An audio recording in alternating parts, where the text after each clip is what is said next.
연합들하면 인사하겠습니다. 오늘 또 주님이 잘해 주십니다. 주님이 잘해 주십니다. 예, 이사야서 66장 오늘 이제 마지막 부분입니다. 마지막에 이 이사야서에서 주님이 강림하시는데 15절을 한번 보십시오. 오늘 본문의 첫 구절.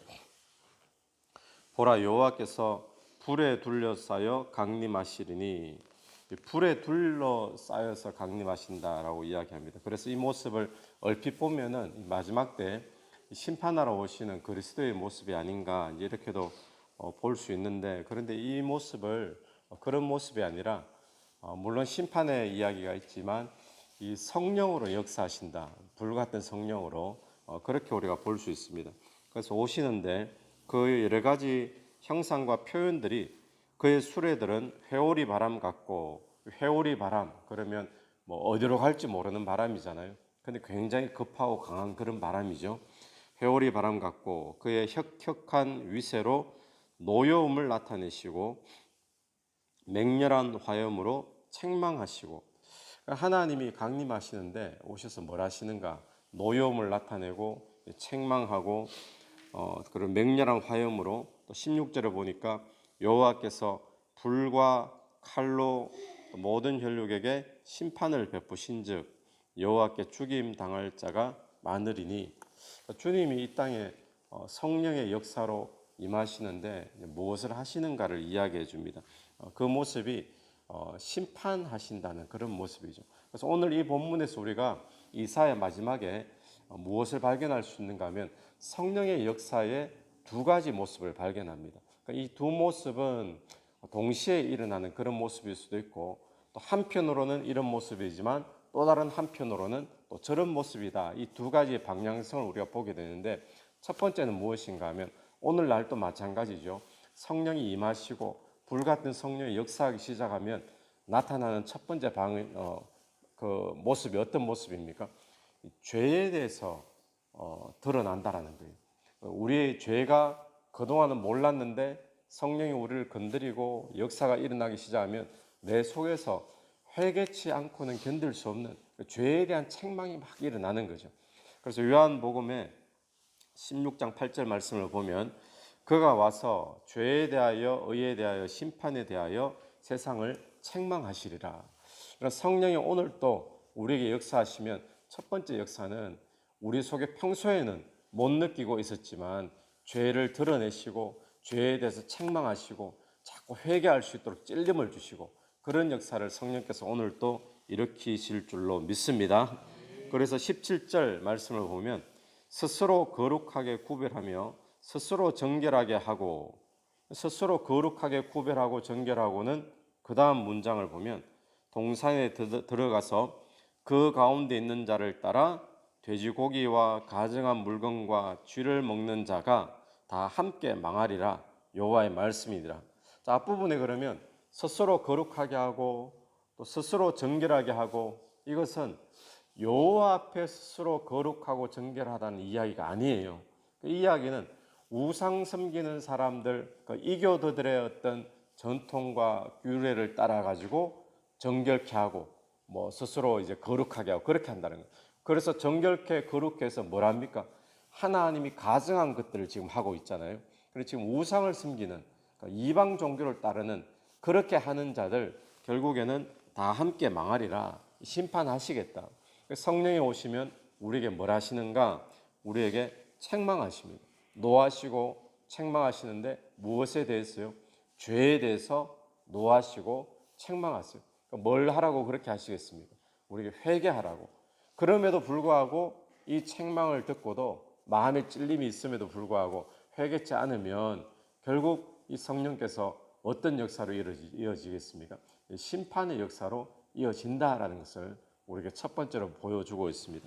그 다음 말씀 보면 18절에 내가 그들의 행위와 사상을 아노라. 여기 말하는 그들은 누구겠습니까? 앞에 나온 그들이죠. 책망을 받고도 회개하지 않고 죄 짓는 사람들.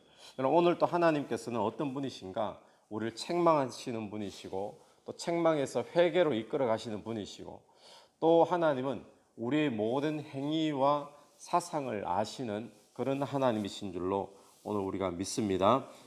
그러니까 우리의 죄를 아신다는 거죠. 또 우리가 성령의 책망함을 받고 마음의 찔림이 있다는 것도 아시는 겁니다. 또 내 생각 속에서 내가 어떤 사상을 가지고 있는가, 이것은 불신앙의 마음을 가지고 있느냐, 또 신앙의 마음을 가지고 있느냐, 성령께서 지금 아신다는 겁니다. 그러므로 오늘 우리가 해야 될 것은 성령이 우리에게 마음에 오늘 또 책망하십니다. 오늘 또 마음에 찔림을 주시죠. 우리가 그런 표현을 하잖아요.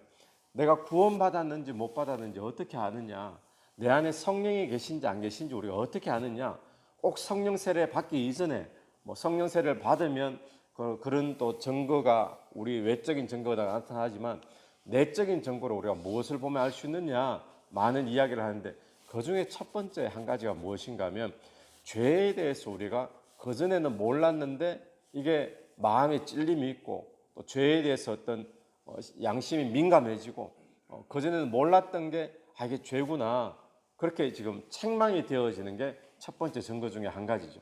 그래서 오늘 또 하나님 우리의 모든 행위를 다 알고 계십니다. 내 생각과 사상도 다 알고 계십니다. 그러므로 성령께서 우리에게 찔림을 주시고 어떤 책망이 있을 때에 주님 앞에 회개함으로 되돌아오는 것이 우리가 나아갈 수 있는 유일한 길인 줄로 믿습니다.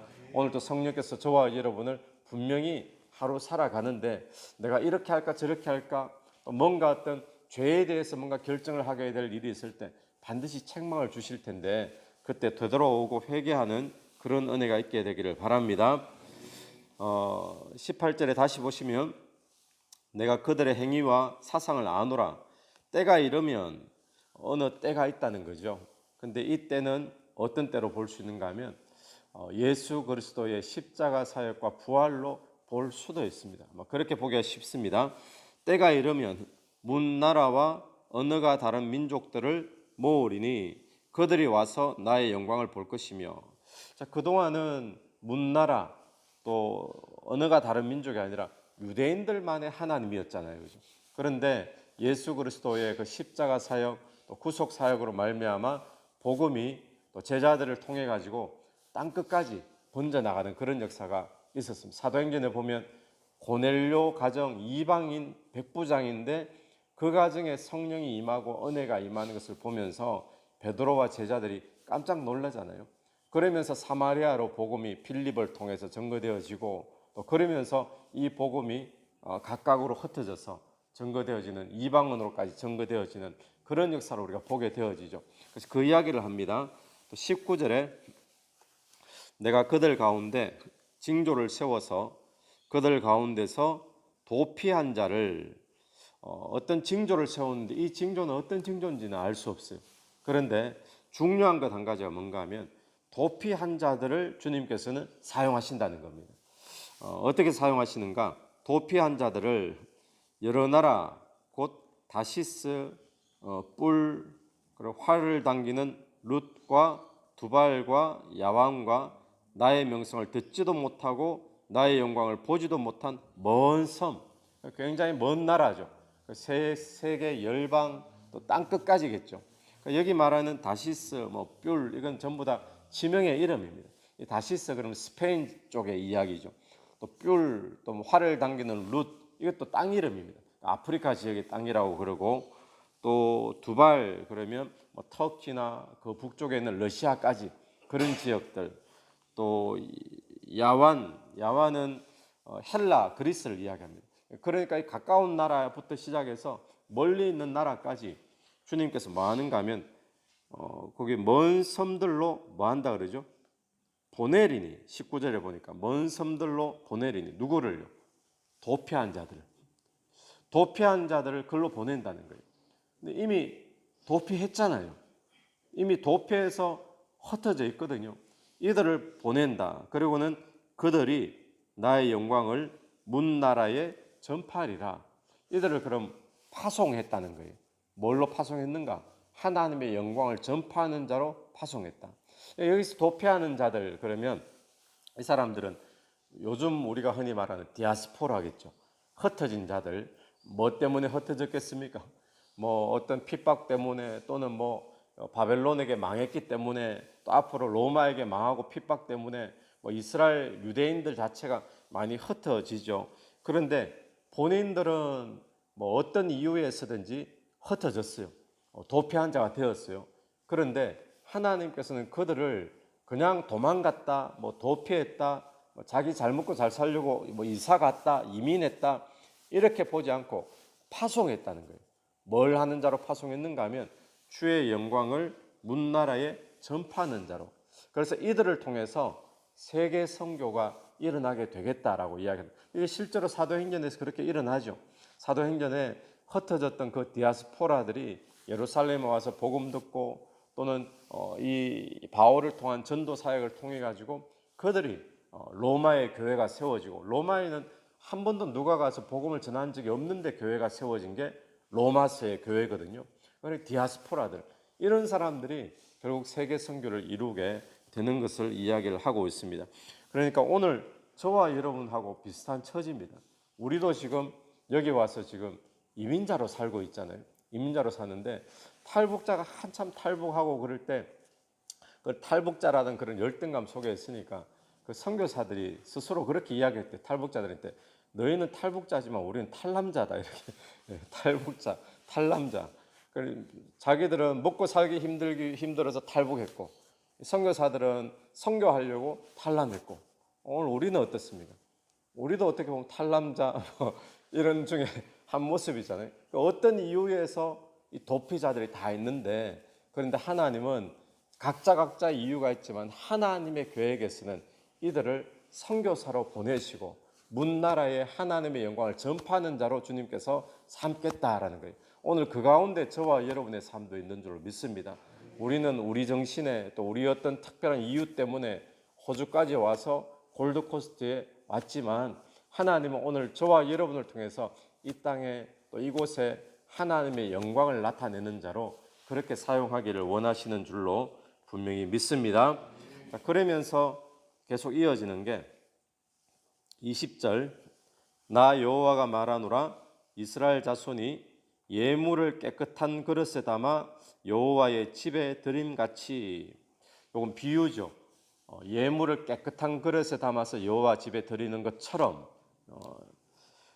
그럼 뭐라느냐, 그들이 너희 모든 형제를, 여기서 말하는 그들은 아까 도피한 자들, 하나님이 도피한 자들을 보내셨잖아요. 각 나라로 땅끝까지. 그들이 너희 모든 형제를 문나라에서 나의 성산 예루살렘으로 말과 수레와 교자와 노새와 낙타에 태워다가 뭘로 드린다 그러죠? 여호와께 예물로. 그럼 이 예물이 누굽니까? 뭐를 예물로 드린다는 거예요? 예, 돈을 드리는 게 아니고 문나라의 형제들을 태워와 가지고 하나님께 예물로 드린다. 그러니까 예물이 어떤 물질이라든지 이게 지금 그런 표현이 아니라 사람을 예물로 드린다는 거예요. 그래 하나님 앞에 받으실 만한 향기로운 예물이 되도록, 받으실 만한 그런 감사의 제물이 되도록. 그래 이게 로마서에 가면 로마서의 결론도 성교로 끝나잖아요. 로마서 15장 성교 이야기하고 16장에 인사말 이렇게 끝나는데 15장은 하나님께서 열방 가운데 찬양받으실 분이시다. 유대인들에게만 아니라 그 이야기가 계속 나오면서 바울이 로마서를 적은 바울이 자기 스스로를 이렇게 표현하는 것이 있습니다. 그 표현하고 이 표현하고 너무나 비슷한 표현이거든요. 이렇게 말을 해요. 나로 이방인을 위하여 그리스도 예수의 일꾼이 되어 하나님의 복음의 제사장 직무를 하게 하사. 이방인을 위한 그리스도의 일꾼이 되었어요. 그래서 하나님의 제사장 직무를 하게 하셨다. 제사장 직무. 제사장은 뭐랍니까? 제사를 집도하는 사람이잖아요. 근데 제사장 직무를 하게 하사 제물이 뭐냐? 이방인을 제물로 드리는 그것이 성령 안에서 거룩하게 되어 받음직하게 하려 하심이라. 이 바울이 하나님의 일꾼, 이방인을 위한 하나님 일꾼이 되었다. 구체적으로 어떤 일꾼이냐? 제사장의 직무를 감당하는 일꾼이 되었다. 그럼 제물이 뭐냐? 제물은 이방인이다. 이방인을 하나님 앞에 제물로 올려드리는. 이건 뭔가 하면 이방인들을 예수 믿게 만들어서 그들도 내가 주인이 아니라 예수님이 나의 주인입니다라고 고백하는 자로 만드는 것, 복음이 전해지는 거잖아요. 그렇게 하나님 앞에 제물로 올려드리는 것이 본인의 제사장 직무다, 이렇게 이야기했듯이 오늘 이 본문에서도 도피한 자들이 각자 나라에 다 흩어졌는데 하나님이 그들을 통해 가지고 뭘 하시는가 하면 잃어버린 형제들이 예수 믿고 돌아와서 하나님 앞에 예물로 드려질 수 있도록, 그 예물로 드려지는 일에 그들을 선교사로 사용하겠다는 거예요. 그 현장에 오늘 저와 여러분이 쓰임 받는 자로 이곳에 와 있는 줄로 믿게 되기를 간절히 바랍니다. 성령의 역사가 정말 뚜렷하게 두 가지로 나타나는 것이, 첫 번째는 성령이 오시면 우리를 책망하세요. 마음에 찔림을 주십니다. 회개하라고. 그렇지 못하면 결국에는 심판의 역사가 있게 되어지죠. 그래서 오늘 또 성령이 많은 사람들에게 찌릅니다. 믿는 사람들뿐만 아니라 믿지 않는 사람들에게도 어떤 사건을 통해 복음 전도자를 통해 계속 주님께 돌아오도록 죄에 대해 책망을 하시죠. 동시에 성령께서는 뭘 하시는가? 세계 선교하신다는 거예요. 영혼 구원하신다는 겁니다.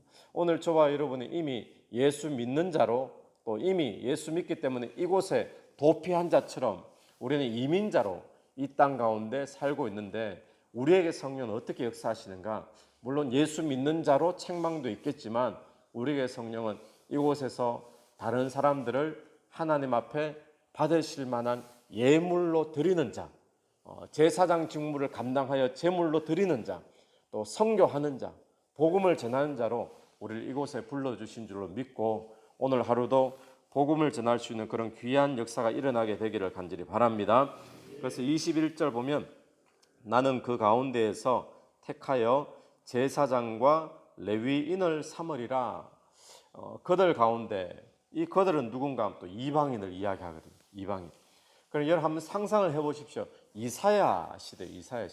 이사야 이 예언은 예수 그리스도 오시기 그냥 뭐 10년 전, 20년 전 이 이야기가 아니고 700년 전이에요. 구약 한가운데 있는 거잖아요. 이 시대에 이방인을 제사장 삼는다, 이방인을 레위인 삼는다, 도저히 이해가 안 되는 이야기거든요. 근데 그때 이미 이방인을 통해서 주님께서는 제사장으로, 레위인으로, 아까 그 바울의 이야기 너무나 똑같은 거죠. 이방인을 제물로 올려드리는 제사장으로 자기를 삼았다. 근데 이제는 그 제사장과 레위인의 역할을 누가 할 수 있다는 거예요? 이방인인 오늘 저와 여러분이 할 수 있다는 사실인 줄 믿습니다. 그래서 오늘 하루도 저와 여러분을 통해서 하나님이 어떤 예수 믿는 한 사람이 예수 믿고 하나님의 자녀가 되는 그것을 예물로 받고 제물로 받을 수 있는 그런 귀한 은혜들이 나타나게 되기를 간절히 바랍니다. 같이 기도드리겠습니다. 하나님 은혜를 감사합니다. 여호와께서 불에 둘러싸여 강림하시면, 또 성령이 역사하시면 오늘 또 많은 사람들을 책망하시고 또 회개케 하시고 또 하나님께 돌아오게 하는 역사를 일으키시는 줄로 믿습니다. 이미 예수 믿은 우리에게도 성령이 더욱더 충만하게 역사하셔서 마음에 찔림을 주시고 또 책망케 하시고 또 회개하는 하루 될 수 있도록 성령님 역사하여 주시옵소서. 무엇보다도 우리를 이 땅 가운데 또 이민자로 보내셔서 이 땅에 하나님의 영광을 나타내는 복음을 전하는 또 선교사로 불러주신 줄로 믿습니다. 오늘 또 잃어버린 영혼들 주님께로 예물로 제물로 올려드리는 복음을 전하는 그런 귀한 선교의 사명 감당할 수 있도록 성령께서 오늘 또 주관하여 주시옵소서. 예수님 이름으로 기도드립니다. 아멘. 오늘 또 예수 이름으로 승리하시는 하루 되길 바랍니다. 아멘.